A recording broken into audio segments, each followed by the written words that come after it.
En esta charla nos van a contar sobre el protocolo Neighbor Discovery y sobre comunicaciones a nivel de enlace de datos de protocolo IPv6. Trabajarán sobre la operación y seguridad del protocolo, vectores de ataque al mismo y posibles técnicas de mitigación. El protocolo Secure Neighbor Discovery será implementado y analizado en un escenario de infraestructura crítica. Para completar este análisis, implementarán técnicas de Graphical Machine Learning para detectar cambios en los patrones de mensajes IPv6 e identificar posibles ataques. Nicolás Rivero Corbalán es ingeniero en sistemas de información con una especialidad en seguridad informática, especializado en crear arquitecturas de red seguras para compañías nacionales e internacionales. Actualmente se desempeña como Senior Security Analyst en McAfee. A su vez, trabaja como Security Research a nivel académico con foco en IPv6 y coordina el primer ejercicio de ciberdefensa militar argentino a realizarse en octubre. Jorge Couchet cuenta con una maestría en inteligencia artificial y otra en administración de empresas.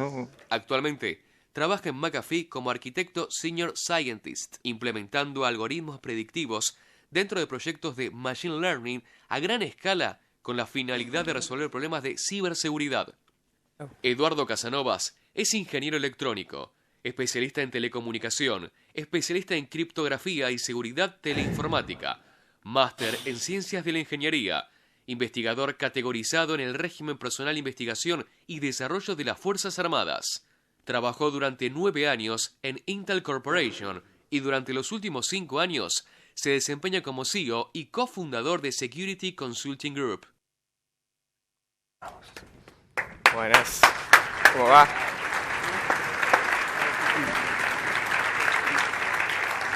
Primero, gracias por la invitación a los de la ECO. Disculpen lo largo de las presentaciones nuestras. Vamos a hablar, la charla se llama CEN IPv6 to Graphical Machine Learning. Vamos a ir muy rápido, hay muchos conceptos para ver y no hay poco tiempo. Entonces, básicamente nosotros vamos a hablar de una implementación ¿qué deberíamos hacer para implementar IPv6 en una infraestructura crítica en donde principalmente hacemos foco en la disponibilidad del servicio? Entonces vamos a hablar rápido de IPv6, hay cosas que ya las conocen, pero necesitamos darle contexto a la charla. Entonces, algo que es medio en chiste, medio en serio, IPv6 no usa ARP. Básicamente lo que hicieron fue unir las funcionalidades de ICMP versión 4, IGMP y ARP en un nuevo protocolo, en la versión 6 de ICMP, es multicast y es un protocolo independiente de la capa de enlace de datos. Vamos a analizar dos comunicaciones, las comunicaciones host a host y host a router. Las comunicaciones host a host tienen estas 4 funcionalidades. Resolución de direcciones, básicamente necesito conocer asociar la IP versión 6 a la MAC. Neighbor Unreachable Detection es para detectar cuando un host no está presente en el segmento ya. Determinar routers por defecto en el segmento, los próximos saltos. Y detectar si una dirección está duplicada en el segmento cuando arranca la comunicación. La funcionalidad de host a router básicamente es Router Discovery para detectar los routers en el segmento. Autoconfiguración de direcciones, que son las stateless. Prefix Discovery es para descubrir prefijos de red en el segmento. Redirect Function es para decir cuando un router tiene una mejor ruta para informar una mejor ruta, un mejor salto. Y descubrimiento de parámetros básicamente es la MTU para descubrir el hop limit y se pueden informar un montón de parámetros de red y todo esto con el Neighbor Discovery Protocol. Nosotros estamos parados en la capa de enlace de datos básicamente y nos movemos hacia la de red, pero no nos movemos de ahí. Entonces, acá vamos a presentar rápido una topología. Esta es la que vamos a estar utilizando. Vamos a utilizar 2 topologías. Esta es la primera. Es muy sencilla. Tiene los dispositivos que ven ahí, un atacante que se va a conectar en algún momento. Entonces, estas son todas cosas conocidas. Simplemente estamos dando contexto a la charla. Cuando vayan a hacer un Duplicate Address Detection, esto es básicamente cuando la máquina se conecta al segmento, va a enviar una dirección de multicast, que es esa que ven ahí, FF02. Y van a decir, alguien tiene el IP, la .1, la FF001, y el router le va a contestar de manera unicast a ese host, diciendo yo la tengo, y como información de ICMP versión 6 van a agregar el target que ven ahí y el router va a juntar su propia MAC. Ese es el primer caso.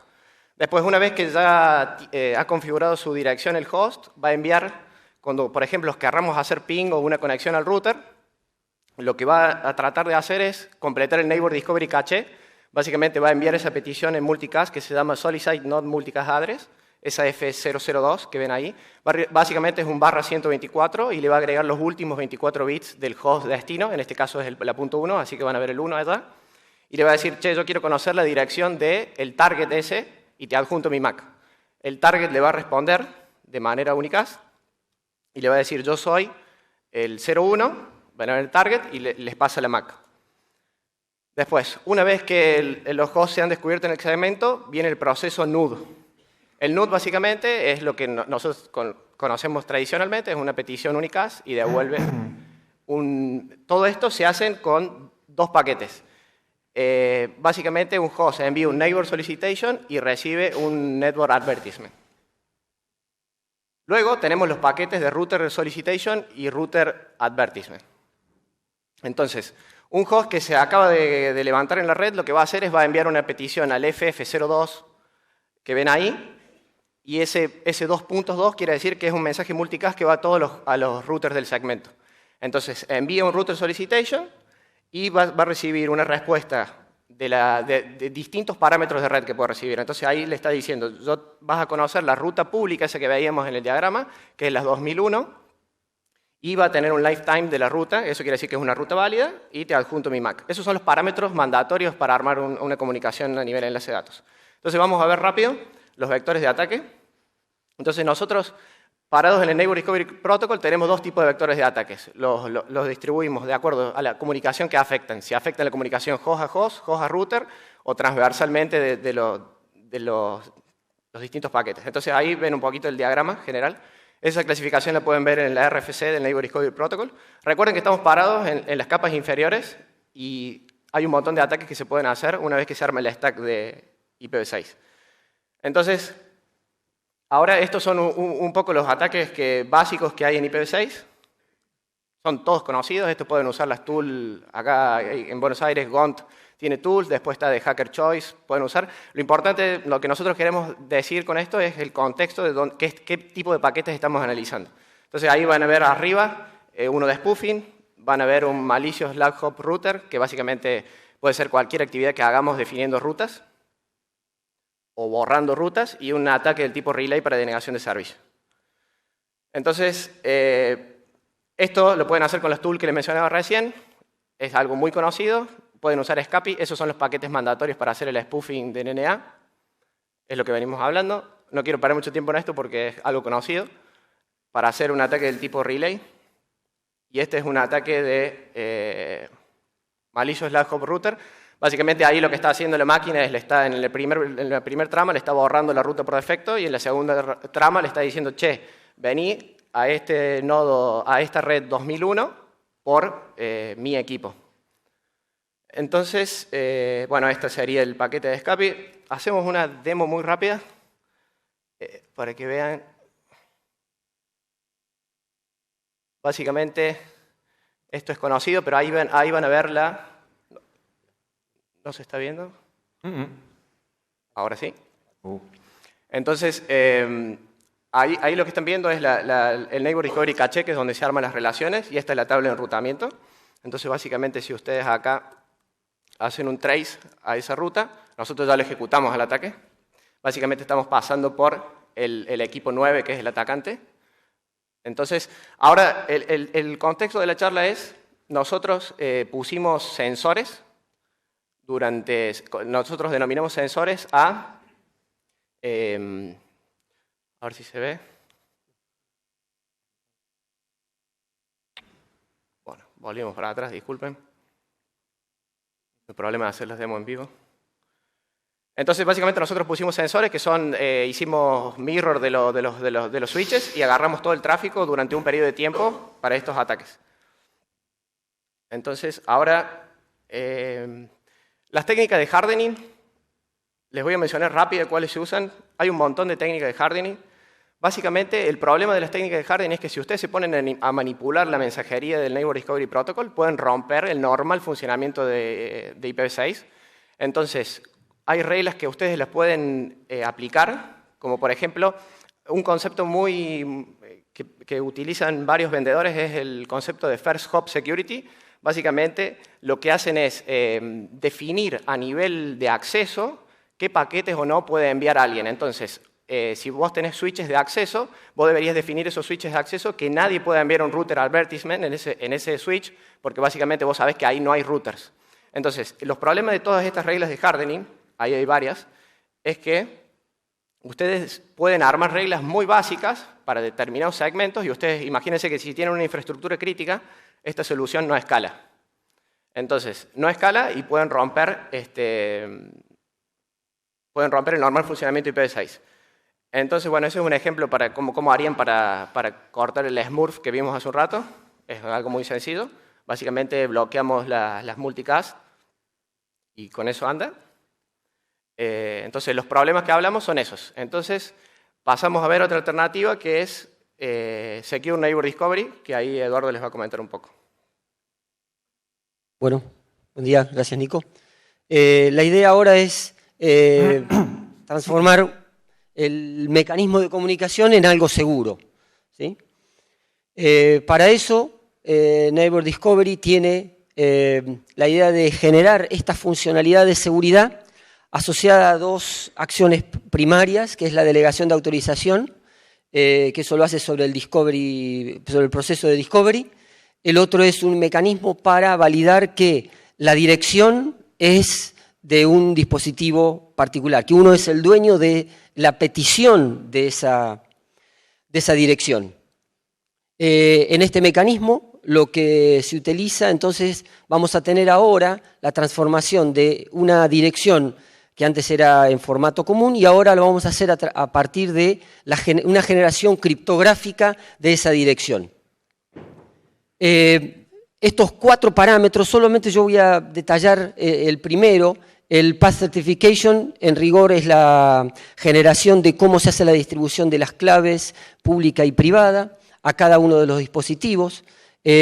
Finalmente, la utilización de esa clave pública y privada va a ser en la implementación de la firma de algunos paquetes, que lo que estamos buscando es las dos cosas básicas que te provee una firma digital. Uno es la integridad del paquete, en este caso la integridad de la dirección que está siendo reclamada, y por otro lado, la validación de identidad del dispositivo que está haciendo esa petición. Es decir, clave pública y pedido de dirección van a estar unificados. Entendamos que esto, de nuevo, es en la capa de enlace y hay varios esquemas de comunicación que no estamos teniendo. Es decir, para hacer una analogía, lo que busca este mecanismo es establecer algo así como sería el handshaking de un formato SSL, un SSH,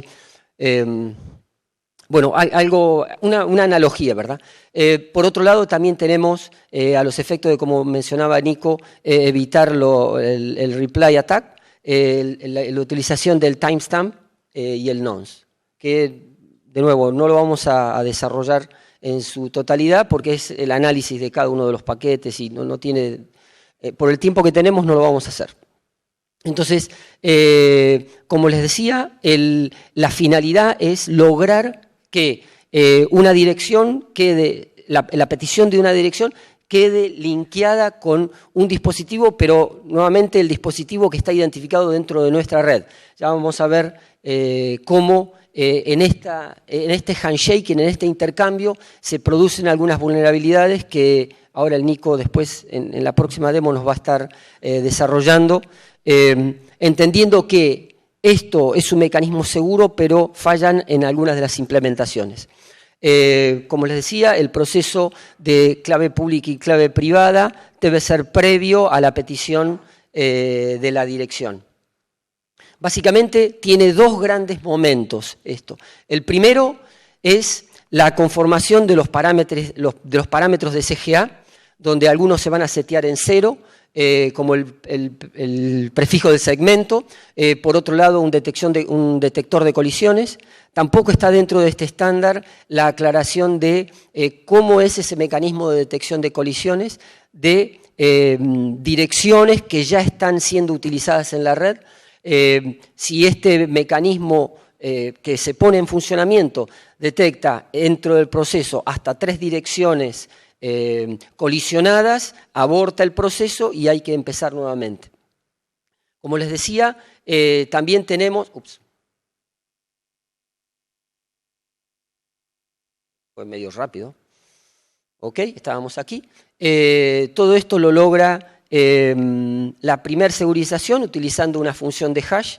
El estándar claramente marca que es SHA-1. Todos saben que en febrero tuvo algunos problemas, no particularmente complicado para la forma en la que lo vamos a utilizar nosotros, que es, ahora le voy a explicar respecto de la colisión en la segunda preimagen. Lo interesante de esto es cómo lograr que a partir de la utilización de un modificador yo pueda obtener un paquete que tenga un paquete de hash que tenga 16 ceros al comienzo. Para eso, en este proceso inicial de seteo de la configuración del sistema, va a ser que haga una búsqueda, ¿no es cierto? Y este proceso sea iterativo hasta que finalmente, desde el punto de vista probabilístico, es 1 a la 2, 16, quiere decir que es algo computacionalmente tratable y que se va a lograr en un tiempo reducido, sin problemas de tiempo para hacer eso. Finalmente, el modificador, cuando se logre ese estatus, va a quedar fijo y ahora empieza la segunda etapa del proceso, que es la consolidación de los parámetros CGA. Tenemos el modificador que ya ha quedado fijo, el prefijo de segmento de red que lo tenemos también fijo, el detector de colisiones que en función de la cantidad de colisiones detectadas va a determinar un parámetro X, y finalmente la clave pública, que es la razón de ser de este paquete. Entonces, aquí volvemos a aplicar la función de hash y generamos de esta función, se hace un corte y se toman solamente 64 bits. De estos 64 bits, finalmente va a quedar conformada la dirección con 64 bits del segmento de red. Los otros 64 bits van a quedar 3 asignados a un parámetro sec y 2 para la utilización de futuras aplicaciones, con lo cual nos quedan 59 bits. Por ahora sigue siendo un problema intratable, pero en la concatenación de estos 59 bits desconocidos con los 16 bits que requiero para generar el modificador con ese formato particular, bueno, esto tiene una robustez interesante. Por último, decir que estas funciones de hash tienen colisiones, como todos ustedes saben, pero lo que estamos teniendo en la aplicación específica aquí es la siguiente. ¿Por qué segunda preimagen? Porque este factor completo lo tengo fijo y el atacante va a tener que, llamémosle X, el atacante va a tener que encontrar un X' que genere un mismo hash para tener esta información acá, y que la clave pública que el atacante está queriendo inyectar, la clave pública que el atacante está queriendo inyectar como válida para que valide finalmente su dirección, va a tener que enfrentar a estos dos problemas. Primero, la segmentación de estos 64 bits, que vemos que se truncan y quedan 59, más la conformación de la primera etapa. El proceso de verificación es un proceso de verificación que el receptor hace, no lo vamos a detallar, pero lo hace en el receptor y tiene que descomponer todo esto. El ataque que ahora Nico nos va a desarrollar apunta a encontrar un problema previo a este seteo, es decir, cuando se hace este proceso de intercambio. Esto está demostrado, es robusto, no se puede Digamos, por ahora no hay ataques exitosos sobre esto, por eso lo que tenemos que hacer es, en la etapa previa de lo que sería el handshaking, hacer la intervención que ahora, Nico, nos vas a detallar. Bueno, entonces la idea es hacer un ataque muy sonso, porque digamos, esto es una infraestructura que es segura, pero una vez que todo el proceso de Secure Neighbor Discovery se ha producido, entonces básicamente yo acá les voy a mostrar, nosotros acá tenemos levantados 3 routers. Yo acá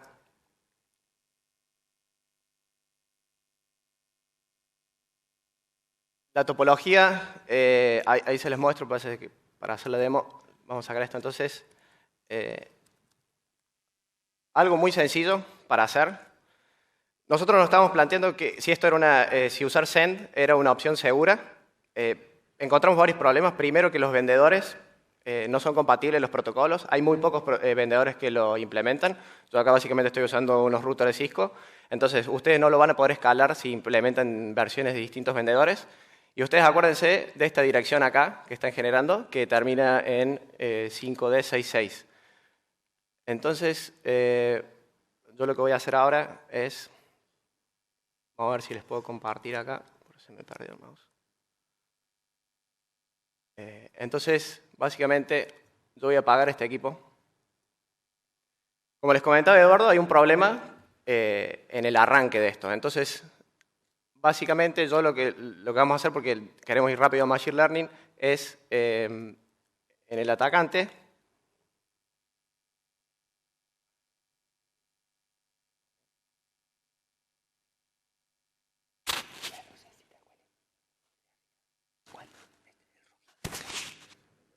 Tengo que levantar otra máquina. Ustedes saben que hay cosas que matan la salud, es el colesterol, y las demo en vivo. Entonces, básicamente, yo ahí les cuento lo que estoy haciendo. Voy a tener que cambiarlo de nuevo, creo. No se apagó. Bueno, vamos a ver si lo agarra. Básicamente acá no hay tiempo para mostrar un poco los paquetes, pero yo lo que agarré es, robé un paquete que había sido enviado en multicast para descubrir la dirección que va a generar criptográficamente el router. Digamos, como los parámetros esos que indicó Eduardo son estables, cuando vuelva a generar la dirección va a generar esa misma. Entonces yo básicamente, haciendo esta tarea, lo que vamos a hacer es generar una colisión. Le estoy enviando un neighbor solicitation, entonces yo básicamente le estoy diciendo, che, yo también estoy buscando este IP, y por alguna razón los routers Cisco están respondiendo a esa petición. Hay un tema de discusión a ver qué tipo de paquetes o qué tipo de mensajería debería procesar. Recuerden que nosotros estamos parados en las capas de abajo y cualquier funcionalidad que toquemos podemos romper protocolos de capa superior. Entonces, vamos a ver si anda. Entonces, ven ahí, va a tener otro IP que es 9065. ¿Cuál es un problema grande de esto? Que si yo tengo una infraestructura crítica que no puedo darme el lujo de que la disponibilidad caiga, básicamente de confidencialidad, integridad y disponibilidad de infraestructura crítica, se asumen los otros dos como válidos y no es negociable que se caiga la disponibilidad. Con un ataque muy sonso, ante un cambio en la topología, un reinicio del equipo, ¿qué hace? Me cambian el stack de todos los protocolos de capa superior. Entonces, no solo que me están cambiando el IP, obviamente, y me rompen todo lo que yo tenga definido arriba. Entonces, básicamente dijimos, esto no es una solución que nosotros queremos implementar, y nos juntamos con Jorge para analizar un poco de cómo llevar esto a Graphical Machine Learning. Vamos a presentar.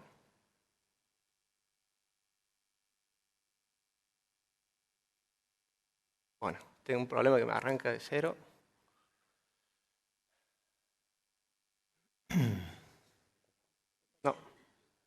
No, vuelve al principio.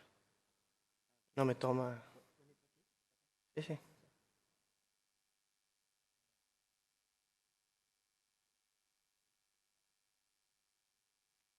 Ahí está.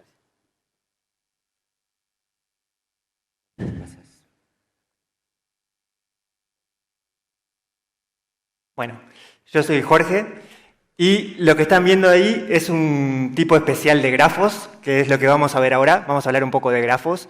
Ese es un Barabasi-Albert grafo, que es un preferential attachment, un tipo especial de grafos.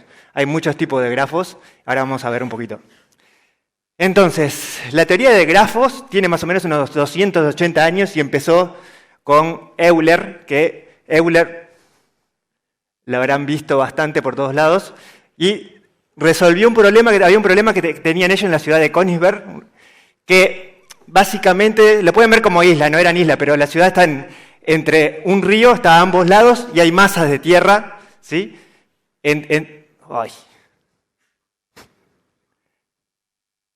Hay masa de tierra entre esos ríos, entonces lo que hizo el tipo, básicamente el problema a resolver era que partiendo de algún punto cualquiera, tenían que recorrer todo, pero solamente cruzando los puentes una vez. Entonces, él buscó la forma de cómo resolver ese problema y llegó a la teoría de grafos.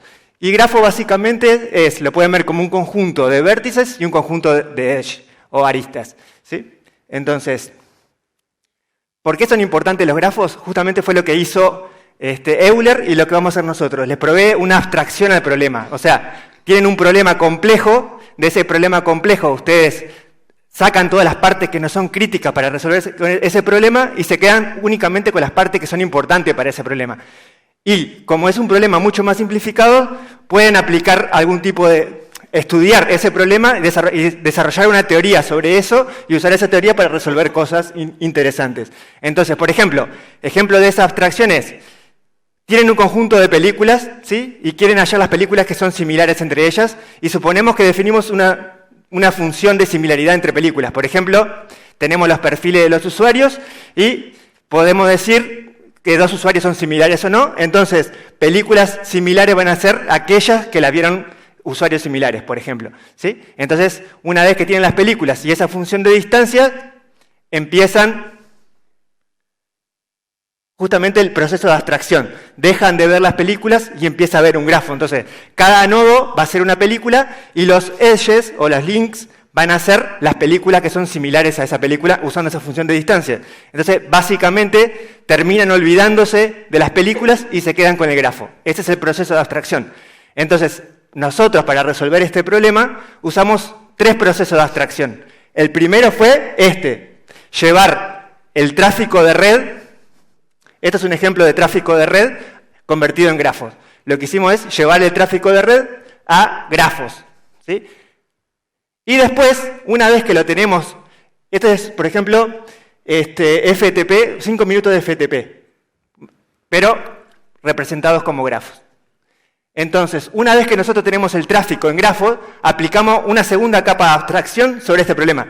Ahora la idea es dejar de ver grafos y empezar a ver matrices. O sea, saltamos de tráfico de red a grafos, y de grafos saltamos a álgebra lineal viendo matrices, ¿sí? ¿Y cuál es la matriz más importante? Bueno, una vez que tienen el grafo pueden construir muchos tipos distintos de matriz, pero hay una matriz muy particular que provee información sobre la conectividad del grafo, que es lo que nos interesa a nosotros, la conectividad entre los nodos de nuestra red, ver qué está pasando con esa conectividad. Y hay una matriz muy particular de los grafos que nos proveen esa información, que es el laplaciano, la matriz laplaciana, ¿sí? Básicamente es lo que se llama el graph Laplacian. Entonces, esa matriz, que es esta de acá, la construyen en función a otra, por eso les dije hoy, una vez que tienen el grafo, pueden construir muchas matrices. Entonces, una de esas matrices es la matriz de adyacencia, que es lo mismo que la matriz de Wade. Ahora les explico. Un grafo puede tener, lo que les contaba hoy, un grafo tiene los nodos, otra vez. Un grafo tiene los nodos, los enlaces, y a su vez puede también tener pesos en esos enlaces. ¿Qué significa eso? Si vemos en el caso de las películas de hoy, si vemos esto es una película y esto es otra película, esta vendría a ser la similaridad entre esas dos películas. Pero esta película es más similar que esta película es más similar que esta. Entonces, ¿cómo modelamos eso? Con pesos en esa función de distancia. Entonces, le damos más peso a este enlace que a este otro enlace. De esa forma, pasamos de grafos sin peso a grafos con peso, ¿sí? Entonces, la matriz de Waze es lo mismo que la matriz de adyacencia, pero, o sea, la matriz de adyacencia está incluida en la matriz de Waze, porque cuando no hay pesos, podemos suponer que todos tienen peso 1. Entonces, digamos que esta está... Perdón. Uy. ¿Paso querés acá? Acá. A ver. Capaz que es mejor que vos lo... Paso yo. Sí. Entonces, esta matriz realmente está incluida en la matriz de pesos, por eso le puse acá el laplaciano, lo construyen a partir de la matriz de degrees, de grados, menos la matriz de pesos. Cuando no hay pesos, el peso es 1, o sea que es lo mismo. Entonces, primero vamos a ver la matriz de grados. ¿Qué es el grado de un nodo? Es básicamente la cantidad de links que entran o salen de ese nodo. Eso es los grados. Entonces, por ejemplo, este tiene grado 2. Tiene un enlace acá y un enlace acá, grado 2. Entonces, la matriz de degrees básicamente es, ustedes ponen acá los nodos y de nuevo repiten los nodos acá del grafo y le va a quedar en la diagonal, ¿sí? Los grados de cada nodo. Entonces, van a venir el nodo 1 con el nodo 1 y tiene tantos grados.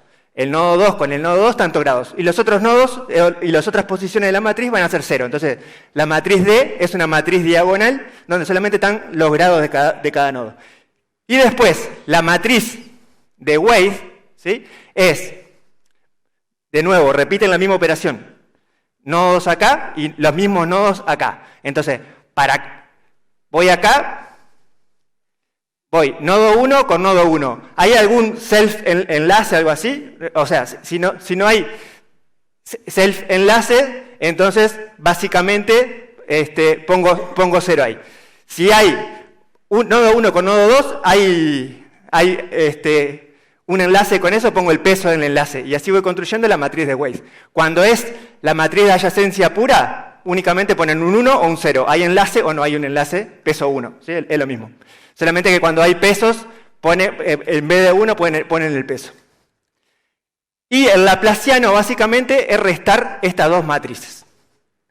La matriz diagonal menos la matriz de Waze, de pesos. Con eso construyen el laplaciano. ¿Para qué construyen el laplaciano? Y ahí es donde viene la parte interesante. O sea, y bueno, ahora estamos en el segundo nivel de abstracción. Teníamos grafos, teníamos tráfico de red. Lo modelamos como un grafo. Ese grafo construimos el laplaciano y terminamos con esta matriz. Y a partir de ahí nos focalizamos en la matriz y nos olvidamos del resto del problema. O sea, vamos viendo el problema, vamos simplificando el problema, o complejizándolo, como quieran verlo, ¿sí? Pero viendo distintas perspectivas para poder usar distintas teorías, justamente para poder resolver nuestro problema. Y lo que importa, y ahora vamos a álgebra lineal un poco más abajo. De esa matriz, lo único que nos importa de esa matriz son los eigenvalues y los eigenvectors. ¿Qué es eigenvalue y eigenvector? Una matriz, cualquier matriz, la pueden ver como un operador de transformación lineal. ¿Qué significa eso? Es, cuando yo multiplico, tengo un vector, ¿sí? en algún espacio, tengo un vector, lo multiplico por esa matriz, lo que hace esa matriz es convertir ese vector en otro vector. ¿Cómo lo convierte? Con los números que tiene dentro de la matriz. Por eso la matriz es un operador de transformación lineal. Convierte este vector en otro vector aplicando transformaciones lineales. Eso es una matriz. Básicamente esa es la idea que está detrás de una matriz. Y cuando ustedes convierten ese vector, ¿sí? Tengo un vector así, le aplico la matriz y puede quedar, cambiar de dirección. O sea, le estoy aplicando una transformación lineal, estoy obteniendo otro vector nuevo. Entonces, ese vector puede ser cualquier tipo de vector, puede cambiar. Hay unos vectores muy particulares que lo que pasa con esos vectores es, cuando le aplico la matriz, no cambian de dirección. Siguen con la misma dirección. Son invariantes a esa transformación lineal con respecto a la dirección. Lo que pueden ser es escalados. O sea, pueden hacerse más grandes o más chicos, eso es la parte de escalado, pero conservan la dirección. Esos vectores le llamamos eigenvectors. Es nada más que eso. O sea, el nombre puede ser muy raro, pero básicamente son vectores que bajo una transformación lineal no cambian de dirección. Y el factor ese de escalamiento del vector, o sea, agrandarlo o achicarlo, o sea, es lo que se llama el eigenvalue.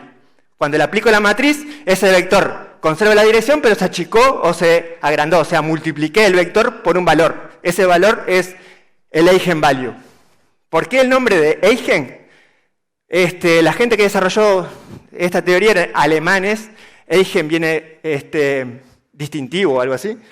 Básicamente, ¿por qué? Porque una vez que ustedes tienen los eigenvalues y los eigenvectors, la matriz queda, o sea, son totalmente distintivos, eigen, de esa matriz.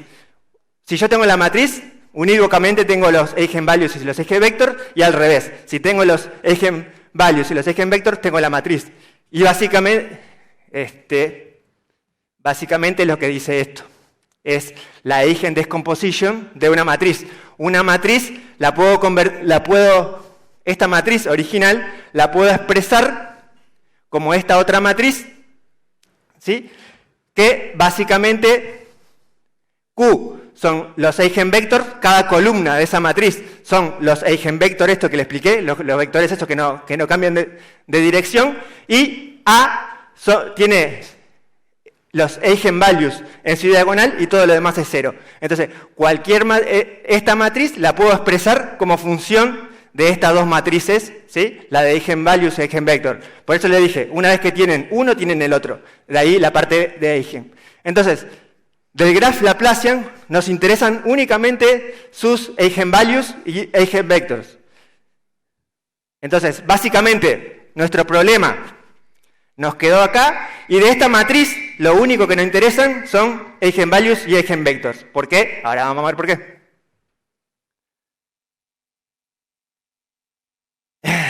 Bien.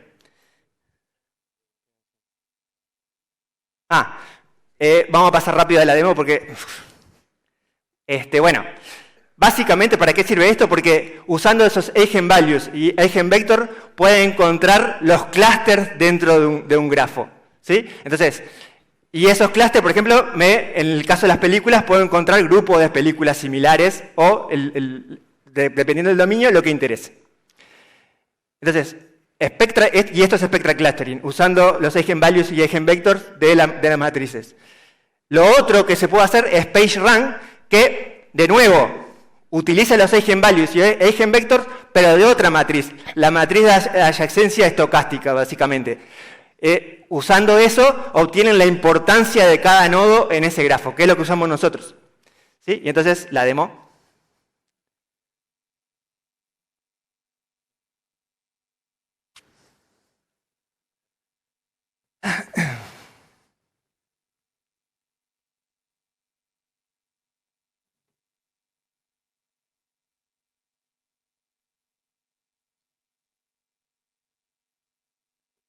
Ahí escribí.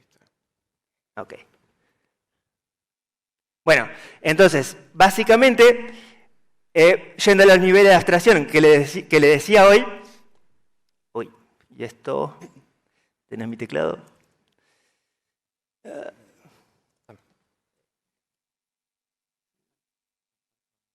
No, antes quiero mostrarles, por ejemplo.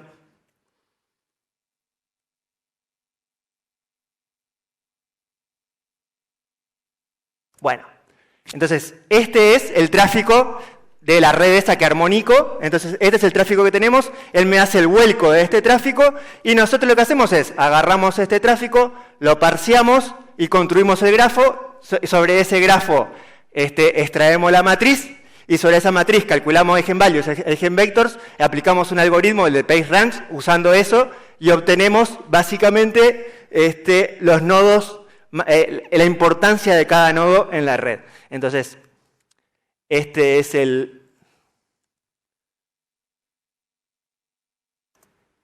son los datos y este es el algoritmo entonces. Ahí va. Entonces, básicamente, no mire mucho el código, este código es así rápido para resolver. Entonces, parsea, va agarrando el tráfico, lo parsea, descubre las cosas que tiene que descubrir, seguimos parseando, seguimos parseando, y una vez que logramos parsear las cosas, lo único que hacemos es construir el grafo.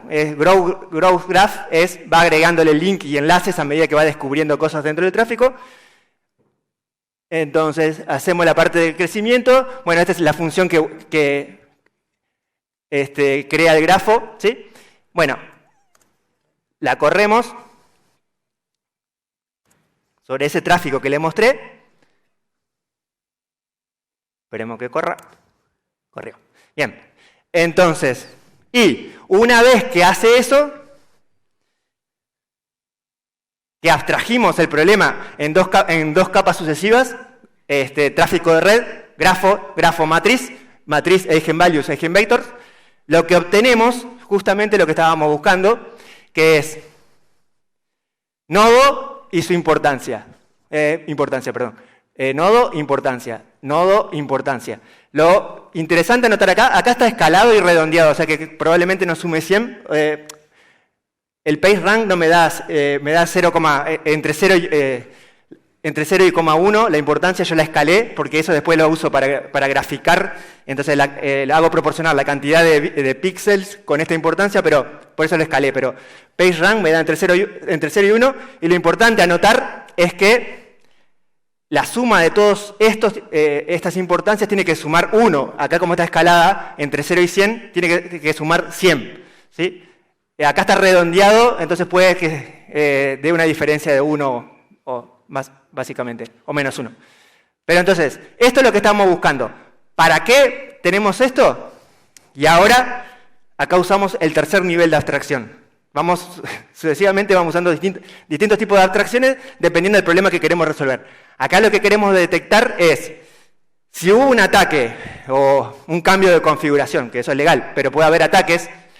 Lo que queremos detectar es cómo varían este vector de importancias. Entonces, lo que podemos verlo, ahora pensarlo de otra forma distinta. Acá podemos ver esto como una distribución de probabilidades sobre cada nodo, y la probabilidad de estar, una vez que ustedes empiezan a navegar de un nodo en otro, de terminar en un nodo determinado, ¿sí? Entonces, esto lo podemos ver como distribuciones de probabilidades. Y si lo vemos así, lo que queremos ver es, con el correr del tiempo, esta distribución de probabilidades se mantiene más o menos similar. Obviamente que va a haber cambios, pero tienen que ser cambios menores, a menos que haya pasado algo importante. Si pasó algo importante, ese cambio va a ser bastante significativo. ¿Cómo detectamos eso? O sea, si esa distribución de probabilidades cambió o no cambió, tenemos una forma, aplicando ahora, yéndonos a la parte de teoría de la información y distribuciones de probabilidad, que es aplicar, le voy a decir la sigla porque el nombre no me sale, la KL divergence, o la divergencia de KL, Culver-Lieber, algo así. Eso lo que me permite es comparar dos probabilidades, dos vectores de probabilidades, como en este caso, y decirme si hay divergencia. O sea, no es una distancia, porque no es simétrica la KL, pero sí, si esta es la original, y en un tiempo después tomo otra foto de la red, calculo esto y tengo la nueva distribución de probabilidad, digo, esta es mi distribución de probabilidad original. La nueva, ¿diverge de esta o no? Y si diverge, ¿por cuánto diverge? ¿Sí? Y eso nos permite detectar en forma automática si hubo cambios significativos o no. Y entonces esto es un ejemplo de eso, y ahora Nico le va a explicar. Entonces, ahora lo que estamos haciendo acá es graficar el nodo que construimos, y estos halos son la importancia de los nodos. El tamaño del link dice la importancia del link, o sea, en vez de ponerle peso, le aumenté o bajé el tamaño. ¿Sí? Entonces, acá hay mucho tráfico, por ejemplo, acá hay poco tráfico, y esto me está diciendo la importancia que son los vectores estos que calculamos. Entonces, van a ver, en este periodo de tiempo, acá tienen la red sin ataques, y ahora vamos a ver, en un periodo de tiempo después, la red con ataques, y cómo cambia esto. Lo van a ver en forma gráfica, justamente, que es impactante. Bueno, entonces básicamente, como les comentaba Jorge, ahí ustedes están viendo la preponderancia de los dispositivos en un momento de la red, cuando la red está tranquila. Acuérdense que no estamos modelando tráfico, en realidad estamos modelando tráfico, pero es el sistema de mensajería, el Neighbor Discovery Protocol. No es volumen de tráfico, sino es cada cuánto tiempo ese Neighbor Discovery Cache se actualiza o intercambia información, y cada cuánto tiempo se recibe el Router Discovery. Acá van a ver, el 4F es el atacante. Si ven, en el momento de la red está súper tranquilo. Y estos son mensajes del tipo NA. Básicamente el NA se usa para hacer un man in the middle.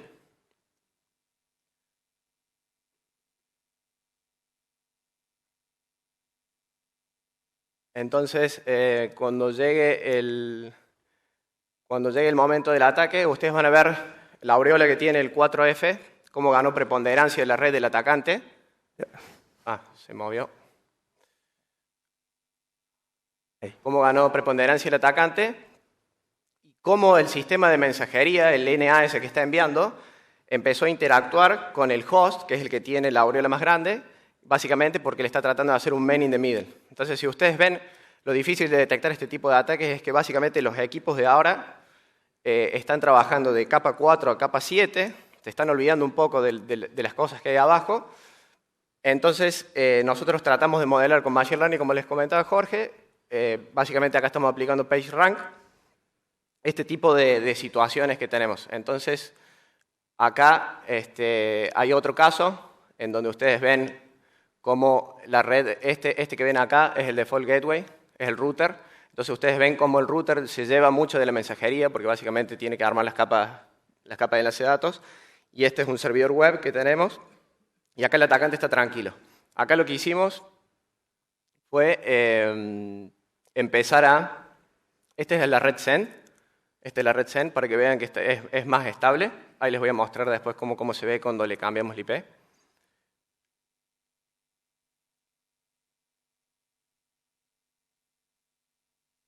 Un poco lento. Bueno, entonces, este caso, acá lo que estamos enviando es otro caso en otro momento del tiempo. La idea nuestra es levantar información de las capas inferiores independiente de los productos que tengan. Nosotros nos abstraemos de los productos, de las integraciones con los productos. Básicamente ahora, si ustedes tienen un UEBA y lo integran, por ejemplo, con un SIEM para ver datos, el problema que tienen esos equipos es que básicamente el SIEM utiliza reglas de correlación, que esas reglas de correlación las hizo un humano y además son limitados en el tiempo. Entonces nosotros lo que estamos tratando es agarrar, independientemente de los equipos que tengan, y correlacionar en el tiempo cualquier información que tengamos de las capas inferiores de red. Obviamente eso se puede ir subiendo a las capas superiores. Como creo que estamos cortos de tiempo, les voy a mostrar rápido el último caso, que básicamente acá es el sistema de mensajería del NS. Entonces esta es la red cuando está tranquila. Ustedes van a ver que el router está con gran preponderancia. Y acá lo que hicimos en este nivel de abstracción fue agregar los tipos de conexiones multicast que está generando. ¿Por qué agregamos esto? Porque es importante. En el momento del NS, una de las opciones que tiene es que la máquina, cuando arranca, va a preguntar si alguien tiene IP. Y ustedes van a ver los nodos que están acá arriba. Estos nodos que están acá arriba son cuando estos arrancaron y preguntaron. Entonces, al administrador de red o algo, obviamente sobre esto se pueden aplicar analíticas, pero eso, para el que sabe cómo funciona IPv6, esta parte de acá arriba es un comportamiento normal. Y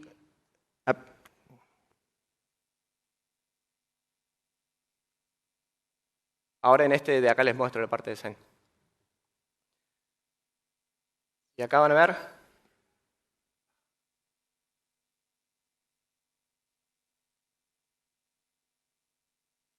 Acá van a ver cómo el atacante acá lo que hicimos en esta parte del tráfico fue unir los dos segmentos de red.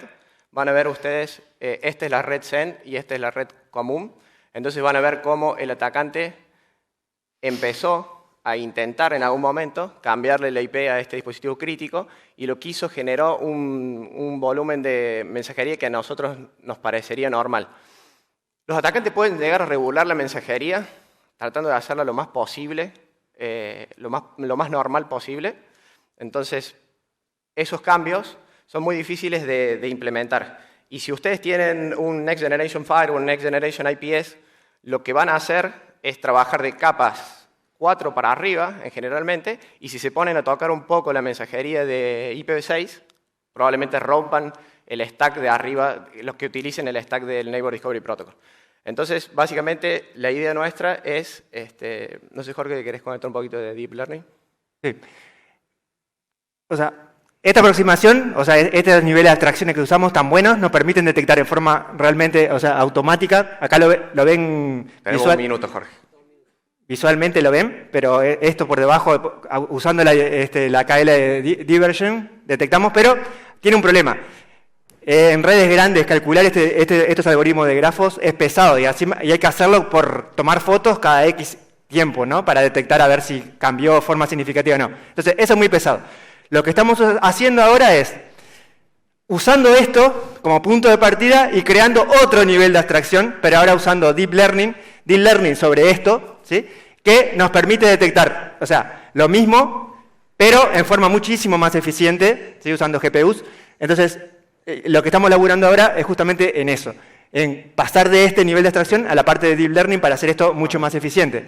Y lo que estamos necesitando en este momento, ya tenemos un prototipo funcionando, pero para que Deep Learning funcione bien, necesitamos mucho volumen de datos y sobre todo ambientes reales. Entonces, si alguien quiere participar con nosotros y quiere mandarnos datos, nosotros usamos esos datos para entrenar nuestros algoritmos y le devolvemos el estado de su red, por ejemplo. Nos pueden ayudar de esa forma.